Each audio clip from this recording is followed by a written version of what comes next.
So today is the lunar observance day and the Uposatha, where the Sangha gather together and listen to the Patimokkha, so this recitation which occurs every 14th or 15th day, and it is listening to the vinaya, the Buddha's discipline, the teachings.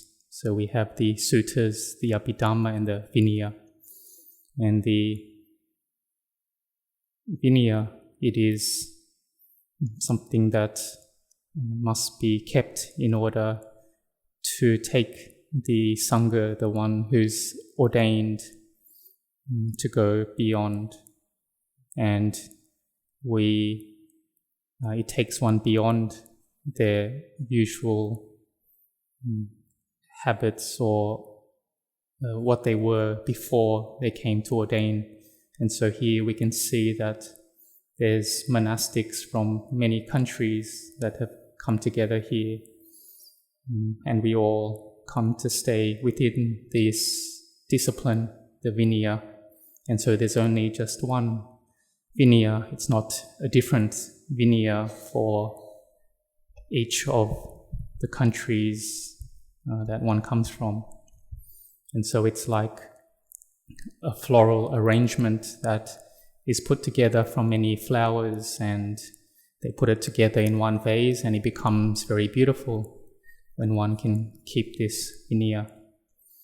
So the Sangha needs to have this beauty, and there is the beauty that is beautiful in the beginning, beautiful in the middle, and beautiful in the end. The beauty in the beginning is this sila. So it is this restraint and staying in the rules of the Patimokkha.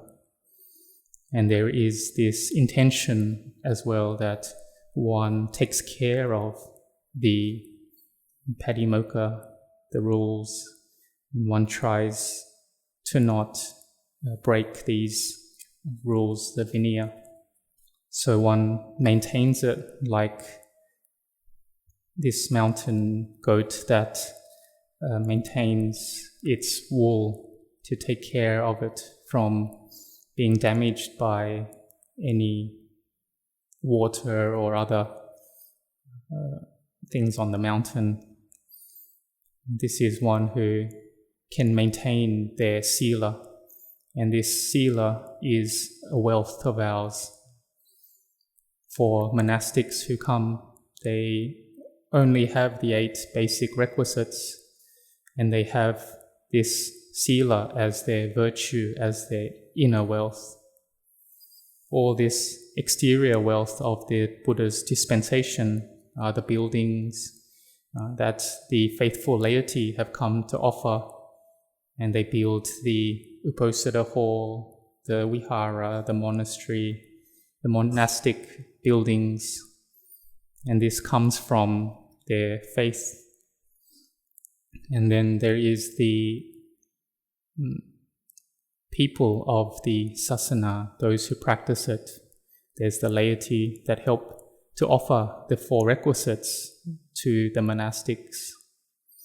And the important people of the sasana is these the faithful ones that renounce and go forth to become monastics.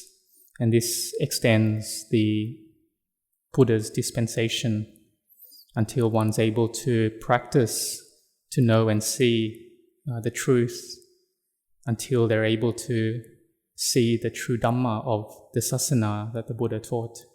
Then they can promote and progress then the dispensation in their own countries. And so it is important, the people that come with great faith in the Buddha, Dhamma, Sangha, and who are firmly intent to practice the Dhamma, the teachings. So in this era, there is no bhikkhuni lineage, but there are the samaneries and the mechis who have a great effort and determination to practice Dhamma. And so it isn't any different from then the practice in the time of the Buddha. So we have then this Sila Sangvara, this restraint in the Patimokkha. Then there is the Indriya Sangvara, which is the restraint of our senses. We have the eye, ear, nose, tongue, body, and the mind. And this is how we connect with the world, our ayatana, our sense organs. And from this, then, the whole world comes in, or the sense objects that we experience, the forms, sounds, odors, tastes, tangibles, and the mind objects, they come in.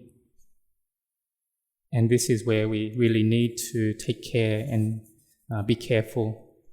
Because if these sense objects enter and we don't have mindfulness, we don't have samadhi or wisdom, we don't have restraint of our senses, then it can all enter the heart and we have various feelings of attraction or aversion coming up.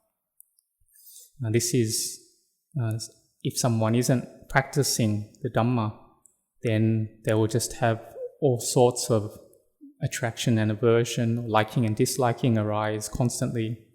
And this is the defilements, the kilesas that are covering over the heart.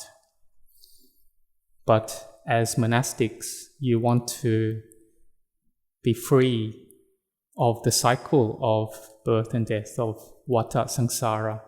And so one has seen the danger of this in one's heart. So you must be very careful of your senses. When you're inside the monastery, you're careful. And if you leave the monastery outside, you have to be even more careful. Careful not to let the mind get caught up into liking or disliking or attraction and aversion. And staying in between these two is the path to see the Dhamma. So one has to train in this. So you contemplate the 4 basic requisites, that they are just supports for you. You shouldn't be deluded in them. As monastics, already we don't want anything of this world. We've given up all the wealth of the world. We understand that even if we had all the wealth in the world, we wouldn't be able to take anything with us, that we for sure must die. And so we have the faith and know that it is better to practice the Dhamma in order to change over our views, to see clearly into the nama and rupa, or the body and the mind, as being not us, not self. And this then closes off the lower realms, or there's no more 8th life. So we try to contemplate well, and it's just this much that the practice lies.